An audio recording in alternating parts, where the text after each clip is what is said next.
Well, welcome back to Lungcast, the monthly respiratory health podcast series from the American Lung Association and medical news site hcplive.com. I'm your host, Dr. Albert Rizzo, the Chief Medical Officer of the American Lung Association. Before we introduce our topic and our guest today, just a reminder that Lungcast is available on all your favorite streaming platforms. Subscribe to @Lungcast on YouTube to get new and archived episodes, as well as interview segments and episode highlights as they come out. A link to the show page, as well as the American Lung Association and HCP Live homepages for Lungcast, can be found in each episode description. And for those of you who prefer a podcast, you can subscribe to Lungcast on Spotify, Apple Podcasts, and your favorite listening platforms. You can also register for more respiratory news and insights at both lung.org and hcplive.com. So the patient diagnosed with lung cancer today often has a much different journey in their care than those diagnosed 15 to 20 years ago. There's been the initiation of low-dose lung cancer screening, shifting the diagnosis to earlier, more curable and treatable stages, and there's been an explosion of new therapies. These include targetable mutations and immunotherapy. Today's discussion will focus on the actionable targeted mutations. And this aspect of precision oncology has fundamentally changed how we diagnose and treat lung cancer. This change in the management of lung cancer patients has been driven by what's called oncogene-addicted advanced stage non-small cell lung cancers, which are identified by the presence of specific biomarkers. The term oncogene addiction is a phenomenon in which tumor cells become dependent on a single oncogenic protein or pathway to sustain their malignant properties. And this dependency allows the oncogene to fuel and support the malignant phenotype of the tumor cells. Now, there's increasing amounts of identifiable oncogenes have led to the development of molecular targeted drugs that include small molecular tyrosine kinase inhibitors, or TKIs, monoclonal antibodies, and antibody drug conjugates. The targeted therapies for these mutations have shown significant improvement in response rates, progression-free survival, and overall survival compared to traditional chemotherapy. Today, we hope to address this category of drugs that are considered targeted, their drug toxicities, and the resistance it can develop, and also some of the hurdles that exist in using them. To address this topic today, our guest is Dr. Jacob Sands. Dr. Sands is a thoracic medical oncologist at Dana-Farber Cancer Institute and assistant professor of medicine in Harvard Medical School. Dr. Sands joined Dana-Farber Cancer Institute in 2017, where he sees individuals with lung cancer and leads the small cell lung cancer clinical research program. Dr. Sands has published a number of manuscripts on lung cancer and is leading many active clinical trials treating lung cancer. He's a member of the National Comprehensive Cancer Network, or NCCN, Guidelines Committee on small cell lung cancer and lung screening. Despite keeping busy with patients and these other duties, he finds time to act as a volunteer national medical spokesperson for the American Lung Association. Thank you, Dr. Sands, for being here today and for all you do with the American Lung Association. It's such a pleasure to chat with you today. Thank you. So let's start out with the NCCN guidelines and talk about, they talk about the importance of tumor testing or biomarker testing. And when treating lung cancer, the most commonly recommended biomarkers include EGFR, or epidermal growth factor receptor, ALK, ROS1, KRAS, BRF, BRAF, on and on. And it seems like almost every few weeks another oncogene driver is being identified, which is good because those then lead to potential drugs for targeting. So as a first step today, could you tell our listeners about how these biomarkers are obtained and discuss, let me go back one sentence here. As a first step today, could you tell our listeners about how the biomarkers are obtained and discuss next generation sequencing, the pros and the cons of both tissue and blood biomarkers? Absolutely. This is a great question, and it's kind of a mouthful, all these different biomarkers and genomic alterations. And we say genomic alterations because we have mutations and we also have fusions, and those are a little bit different, but essentially these are mistakes, we can say, in the DNA of the cells, and this is specifically of the cancer cells. These types of, I'm just going to broadly say mutations for all of them, although I've described that really the proper term would probably be alterations. But all these mutations, these are in the cancer DNA. This is not something that's passed down from generation to generation. It's something that occurs that then turns the cells into cancer cells. It becomes an oncogenic driver, or essentially an alteration or mutation that is driving that cell and making it a cancer. Now, there is a lot to discuss. And I just want to highlight that this is fairly recent. In 2009, there was a trial published called the IPASS trial. Now, in that trial, it was non-squamous, non-small cell lung cancer that enrolled to that study. So basically, the biggest group of non-small cell lung cancer, the biggest diagnosis group of non-small cell lung cancer. And in that study, it involved a drug that is a targeted drug for EGFR. At the time, we didn't really know for sure that that was. And in the study, as part of the study, they looked at these EGFR mutations. There wasn't yet a defined treatment for that. And what they found in this is that in the cancers that had one of these EGFR mutations, that targeted therapy worked overwhelmingly better.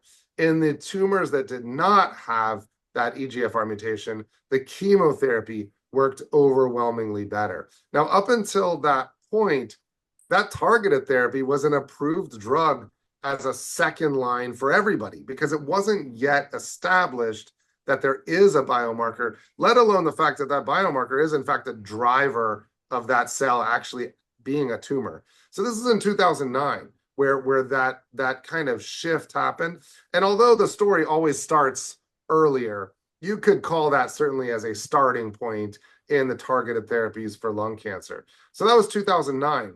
In the last 15 years, as you've said, on top of EGFR, and now having a number of drugs that work for EGFR mutation, we now have ALK, ROS1, RET, BRAF V600E, MET exon 14 skipping mutation, NTRK, and KRAS G12C is a specific one. So in the last 15 years, we now have approved drugs that target all of those, which is just to make the point that all of that funding for lung cancer research, that is actually leading to big advances in the field that in the last 15 years we've seen this. So the targeted therapy, which is what the targeted therapy era, which is what we're now discussing, has really been explosive in the last 15 years. And also just one more point to that before getting more specifically to the question is that anybody with lung cancer now,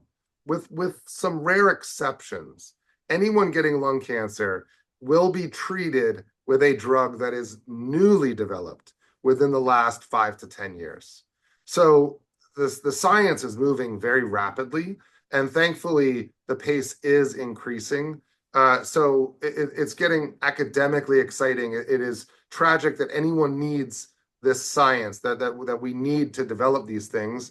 But it is exciting that given that there is need, we are really making very big advances. And everything we're talking about right now is entirely new, essentially within the last 15 years and even more recent as part of the discussion. Now, to the point about genomic testing, so we've mentioned all of these different alterations, mutations. How do we identify those? Well, we're looking for the DNA from the tumor cells, not the DNA from the normal cells, because again, these are mutations that happened that turn the cell into tumor. And we can look at that various ways, but maybe a somewhat overly simplistic way of looking at it, of talking about it, is saying we can look for specific mutations where we get the cancer DNA and we almost have like a well-crafted Velcro that will only bind to very specific exact sequences. So if we know we're looking for this exact sequence within the DNA, we can create a match to that, like a very specified magnet or Velcro to then capture that DNA. We can say, oh, yes, it has this DNA that we were looking for. Now, what's more commonly used now is saying, well, instead of having to specify all of them, can we just know the actual exact sequence of the DNA in any given point? And we can do that through something called next generation sequencing. So through next generation sequencing, we don't have to know what we're looking for. We can just get what is the exact sequence, and in that exact sequence, does that represent particular mutations? It can be common ones that we know to look for that we could have done by the other testing that I described. It can be uncommon or rare ones that we wouldn't have necessarily been looking for, but we're going to identify. Now, another benefit to using that next generation sequencing is that we can also look for all of these mutations and alteration. Well, mutations especially, alterations, the fusions to some extent. We can look for those as well, just with one block of tissue or one piece of the tissue, essentially being able to sequence out all of these different ones, as opposed to multiple one-off tests.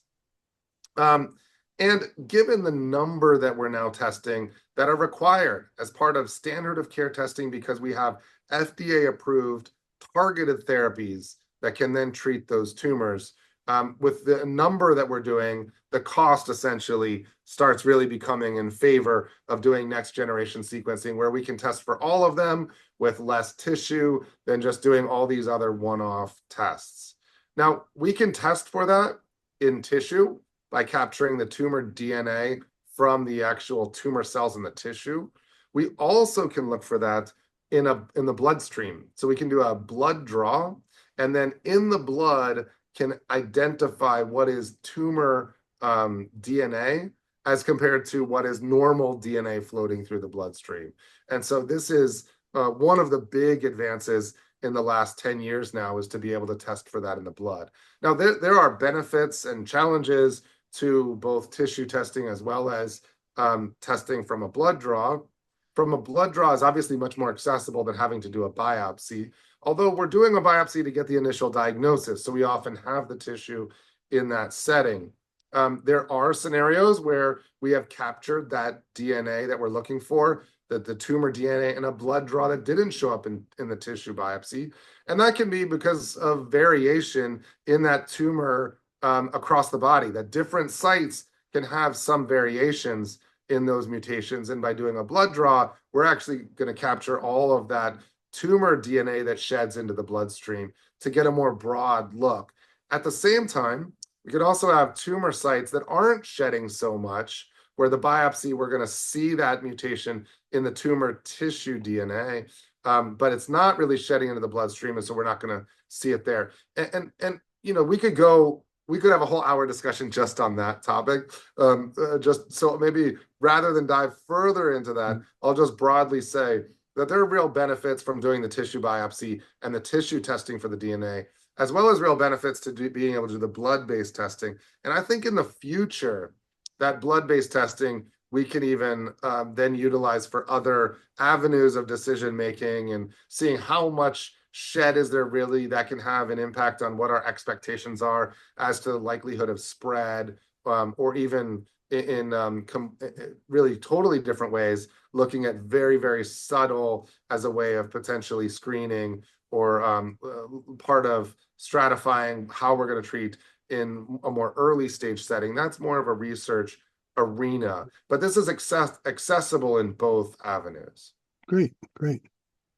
So the patients with these targeted mutations, we talked about how well they respond, but their response varies. We know a few patients will sometimes achieve a complete remission, others are partial responders, and yet some have really no objective response to therapy. And even with our most effective agents, I've seen numbers that say about 70 to 80% of response rates can be expected. Now, the tumors seem to get a degree of either primary resistance, the ones that don't respond at all, but we also know some acquire resistance after some initial response. Can you discuss some of the mechanisms and how we then approach these patients who develop resistance or have resistance? So you're right. I mean, 78% is pretty good. That means that the tumor is shrinking by more than 30% for that number. So to have what's called a partial response means that the tumor volume has to have gotten smaller by at least 30%. Now, those that have the tumor that decreases by 10%, for example, doesn't mean that that's not also going to be controlled for a long time. And so I try to specify that, especially when talking with patients about this, because sometimes how much things shrank, people have this idea that then that means it's going to work for longer, and that's not always the case. But on top of those high response rates is we also see some real durability, that with some of these targeted therapies, most people have years of disease control, which is a huge advance, especially when those targeted drugs are a pill, which they overwhelmingly are, and generally don't cause as much in the way of side effects as the chemotherapy. Now, that's not entirely true, and there is broad variation. Some of them really don't cause much in the way of side effects. Others can cause multiple potential side effects. So it's hard to talk about it as one big bucket because there is a lot of variability between the different targets. Now, but the resistance can come from multiple different mechanisms. And one important one to highlight is the potential development of a different genomic alteration or mutation that we can also target. So when somebody is on a targeted therapy and we're seeing growth of the cancer in multiple sites, then a blood-based test is a really easy way to then look for other mutations that might have come up that are sometimes a different one that we can target with a different pill.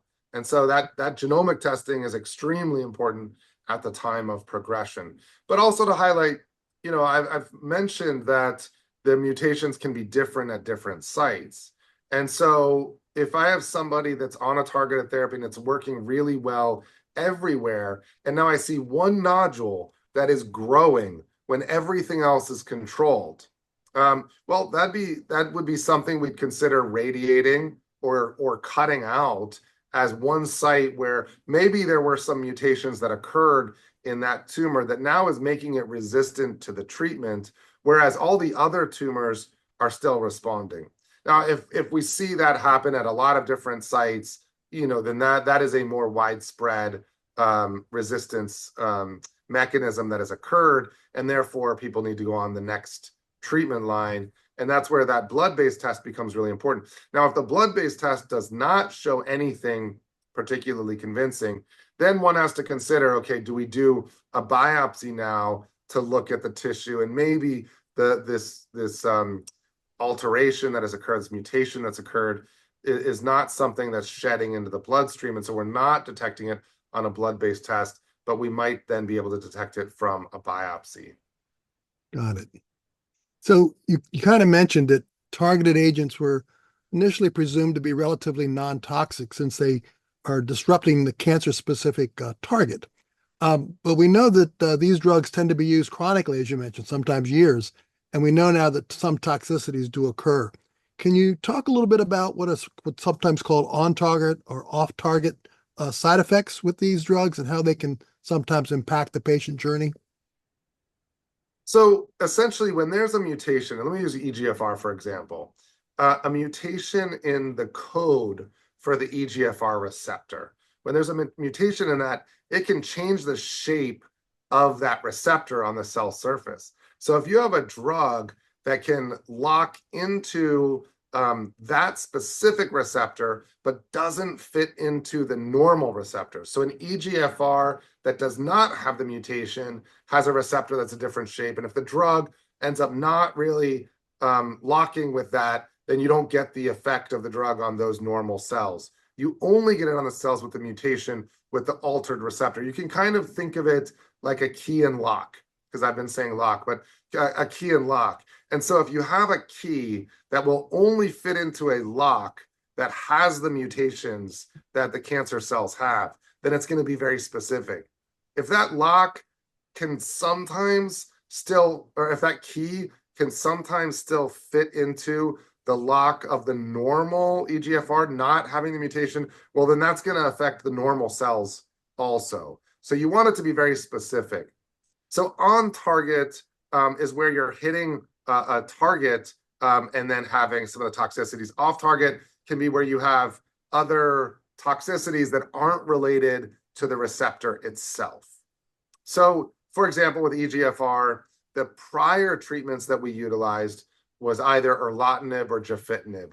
These drugs more commonly would end up hitting the normal EGFR than something like osimertinib, which is a bit more specific. So the side effects of osimertinib are less. We see less diarrhea, and we see less skin issues with osimertinib than we saw with erlotinib and gefitinib, because erlotinib and gefitinib can affect those normal EGFR receptors a bit more than the osimertinib.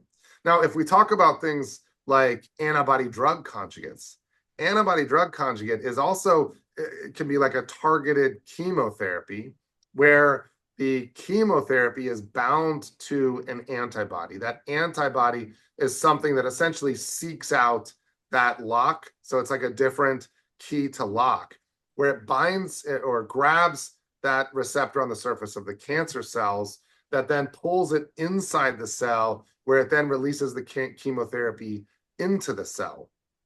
But if you have some of that chemotherapy that ends up in the bloodstream and goes more broadly, that can affect other vulnerable cells as well. And so, what we're talking about is targeted therapy, just opening that idea up to, we're talking about all the targeted treatments, and that conversation is becoming even more broad with some of these other novel new agents. Very good. You're correct. It is getting broader, and we'll probably need another podcast in the future to discuss it more broadly. So I want to switch gears a little bit, especially because you're being a spokesperson for the American Lung Association.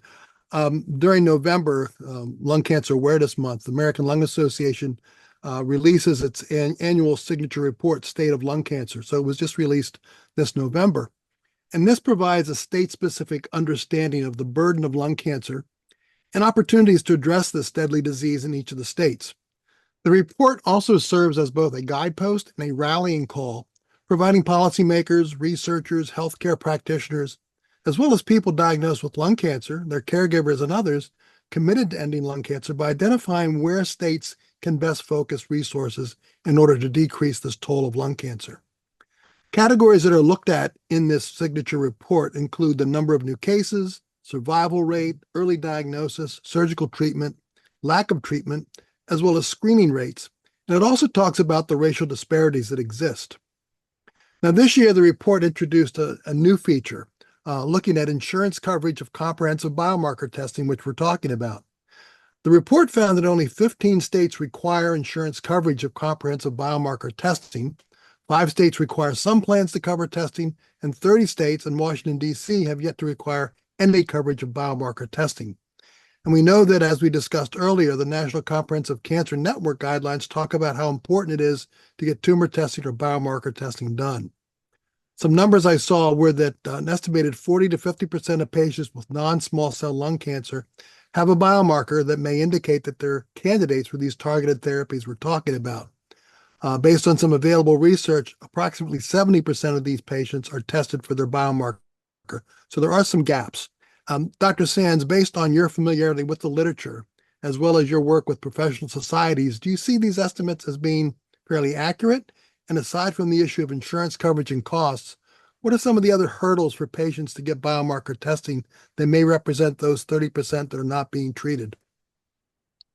Well, first of all, that State of Lung Cancer is such a wonderful report. And I look forward to that each year to get more of a sense of what's going on. There's the State of Lung Cancer treatment that you're reporting to. There's also the whole element of lung cancer screening, which of course has been a very active area as well. And so it is a very nice kind of benchmark each year to get a sense of where we're at. And I know there's a tremendous amount of work that goes into such a nuanced and informational report. So I do look forward to that.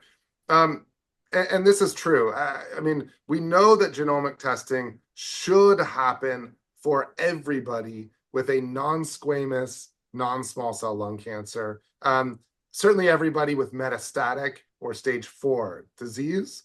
And increasingly, there are reasons to test for these in earlier stage disease as well. Although, that's a whole other separate discussion. So everything I'm saying now, I'm going to stick to metastatic. That doesn't mean that there's no relevance to earlier stage. There certainly is, especially with particular alterations that now have approval for targeted therapy, even with earlier stage disease. We know that the testing is not happening, though, for everyone in metastatic. And on top of that, I'd just add anyone with squamous cell lung cancer or even small cell lung cancer that does not have a smoking history, or I'd say even a very limited and remote history, I would get genomic testing, and I think that's important. Now, we don't think of these alterations as showing up in something like small cell lung cancer, but I have seen that. I've seen a patient with MET exon 14 skipping mutation. I've seen a patient with EGFR mutation with a sensitizing mutation where we know the targeted therapy is typically effective. And there's certainly others that have shown up. And so this testing is overwhelmingly important in identifying what's the right treatment for patients. Now, as far as how much of it is being done, it varies widely. And for the last more than 10 years, there's been a lot of discussion about how do we make the testing happen more regularly? How can we help make sure that everyone's getting this testing? And, there had been a thought as in, oh, we just need to educate more of the oncologists. But I think what you're uncovering is, at this point, a bigger issue, is that oncologists know they need to do this testing, but having it covered and being able to get it through the system without patients getting some huge unpayable bill can sometimes be challenging. Now, across centers, I'm at a large academic center where I benefit tremendously from a lot of infrastructure and support and such. But in the community centers, where there isn't as much of that infrastructure of support, in some cases, the pathology department is defining how that testing is done. And that is driven very much by what happens as far as insurance coverage and what's going to end up being a risk within departments. That hospitals are trying to make sure that they're able to maintain sufficient testing so that they can get all the testing done, then it's not falling to them. And so there are companies that things can get sent out to, and then reimbursement becomes an issue for that and patients not getting bills. Essentially, I guess I'm kind of winding around the quagmire of some of this because it is a bit complicated. And as a clinician, frankly, I prefer to not get bogged down into the insurance coverage aspects. But that has real implications to testing being done and patients not ending up with a bill. So those are surprising numbers to me as far as the number of states not identifying coverage. And I know that this is a complicated issue within hospitals around medical oncology groups and pathology groups in making sure that that testing gets adequately done. It sounds like there's a lot more work to do. And just to add to that, I noted before we had our pre-call discussion that this month's Chest Journal had an article that talked about pulmonologists and how they vary in ordering their biomarkers. And many of them defer that responsibility to individuals like you, to the oncologist, because even though they have the role of bronchoscopy and the societal guidelines from CHEST and ATS exist, many pulmonologists defer the leadership of this biomarker testing to the oncologist. They feel that they don't have the underlying resources that you mentioned or the multidisciplinary infrastructure required to efficiently accomplish the biomarker testing. Have you observed that at all in your practice, or what's your thoughts on that observation from that Chest Journal? Absolutely. And I think on some level that's fair, is that if you're ordering testing on everybody and it ends up being a scenario where it's not going to impact clinical decision making and it's not covered and the patient ends up getting a bill or something like that, I think that ends up, your prior question highlights the challenges for anyone outside of medical oncology ordering these tests and knowing that, yes, it's approved in this scenario and yes, it's going to be utilized. At the same time, medical oncologists across the country are requesting that all this testing be done up front so that when they meet the patient, they say, oh, we have all the testing and here's what we do, as opposed to saying, okay, here's the diagnosis, but we need this other test and it's going to take a few weeks for us to have the result of that. When people have a cancer diagnosis and they meet their medical oncologist, they want to start now. And so often there are discussions around saying, yes, I want to start as soon as possible as well, but I want to make sure we're starting you on the best treatment for you and not just the first treatment for you. Now, that way of speaking about it, usually patients say, oh, absolutely, I want the best treatment too. But sometimes we do need to urgently start something. And if we urgently need to start something, I'd advocate that we start chemotherapy alone and not add any immunotherapy until we have that genomic testing back. Because the genomic testing is really important. It can have implications. And if you start immunotherapy and then want to start some kind of targeted therapy, sometimes there are real risks that are added for that reason. So medical oncologists want this pushed faster and earlier. But yes, other groups feel like they're not sure what's covered and what's important. So then they end up not wanting to order that without the direct guidance from oncology. And that is an ongoing discussion that's being handled differently in different institutions across the country. Great message. So based on our discussion, the future of thoracic oncology seems to be shifting definitely toward increased molecular testing and the use of these targeted therapies. And for the most part, these novel drugs have proven to be safe and effective, but we've heard about some challenges. Do you have any closing comments today, Dr. Sands? And again, I want to thank you so much for taking the time. Well, just to highlight what a huge advance this is.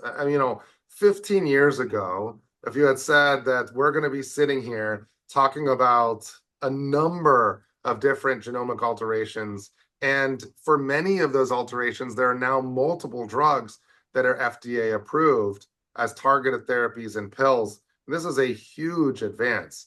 Of course, there's also immunotherapy, which we haven't touched on in this discussion. There's antibody drug conjugates now is the era where we're entering as well. And so we just have multiple avenues of science that are coming together and leading to more and better performing novel treatments. I reiterate that because I think sometimes people are under the impression that not much has changed in cancer in decades, when in fact, over the last 10, 15 years, it is a completely different field. And there's a lot for all the oncologists to keep up on with this more rapidly advancing field, but it is bringing better and better treatment to patients. Well, again, thank you for your time today, and also thank you for the work you do with the American Lung Association. And to our listeners, if you want to hear more regarding all things respiratory related, we've developed a great archive of discussions on our show feeds. So be sure again to subscribe and rate Lungcast on your preferred listening or watching platform, and visit lung.org and hcplive.com for more news and resources. And until next time, I'm Dr. Albert Rizzo reminding you that if you can't breathe, nothing else matters.